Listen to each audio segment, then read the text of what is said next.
السلام عليكم ورحمة الله وبركاته. خيارت شرفت وانا سلامي سلام كدب عن مانتا واحد شندق الخير عن هلك كان كتلمان دونا ومدة الصوماليات وحاجرة من اللي مصطفى حاجي إسماعيل هارون وضدك وداد السيادية لكن وداد أنا هين وضيضي ninkaasu wuxuu samaystay facebookya badan si uu ummadda Soomaaliyeed ugu dhaco oo uu u yiraahdo masaajid ayaan dhisayaa sadaqa ayaan ururinayaa walaalayaal haddaad u baahan tihiin taariikhdiisa Mustafa Xaaji Ismaaciil Haaruun 30 sano Norway joogay hal maalinna ma shaqo tagin masaajidkii Ilaahay ee Oslo ayuu dadkii Soomaaliyeed qabiil isaga hor keenay lacag 10 milyan uu ka dhacay deyn lagaga leeyahay Soomaaliya waqooyi galbeed oo shirkadihii telecommunication-ka lacaga ku fakatay ayuu iskaga bixinayaa sidaad la socotaan Mustafa Xaaji Ismaaciil nin wadaad ma aha waa nin bartay cilmiga calmaaniyadda xataa ma yaqaan Carabi sidaad la socotaan walaalayaal marka waxaan ummadda Soomaaliyeed u sheegaynaa magacyada la sheegayo oo la leeyahay magacyo fara badan ayaa lagu dhacay dadka Soomaaliyeed oo Mustafa ah isaga laftiisa samaystay iyo dad qowleysata ah oo ku qabiil ah oo ku shaqaysta magaca kan sadaqada haddaad la socotaan sadaqada la ururinayo maxay tahay masaajidkii Tawfiiq Islamic Center dayday iyo waxa looga tagay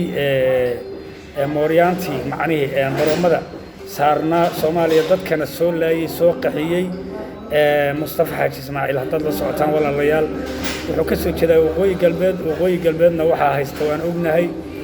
nimankii jabhadda Soomaaliya burburiyay oo qabiil ah oo dadka Soomaaliyeed barakiciyay isla markaana Muuse Handaraab iyo Kaahin Kuhaan iyo Saleebaan Gaal iyo حتى magacyada wax laga yaqyaqsada weeye runtii marka dadka noocaasa ayuu dhex fadhiyaa masaajid buu u fadhiyaa oo meeshaas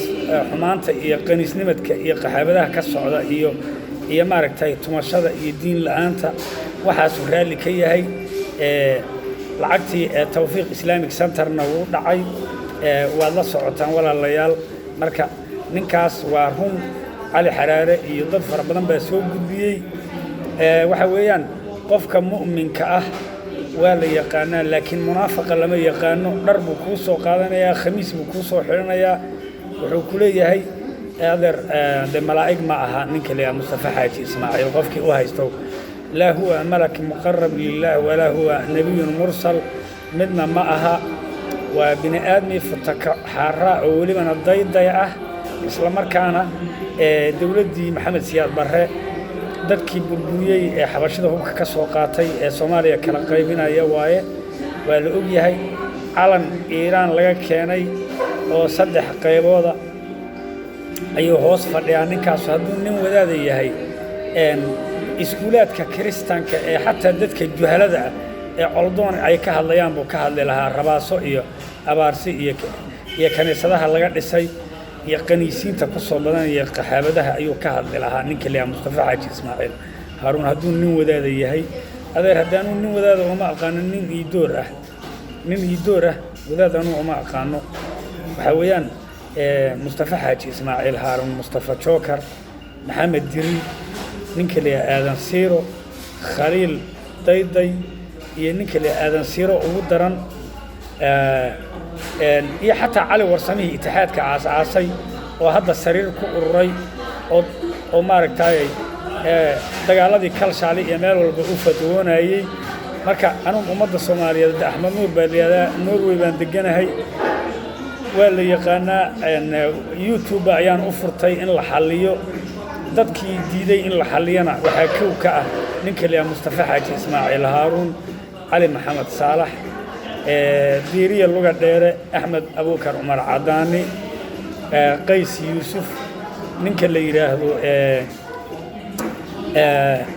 أحمد قرع عبد الحكيم إسماعيل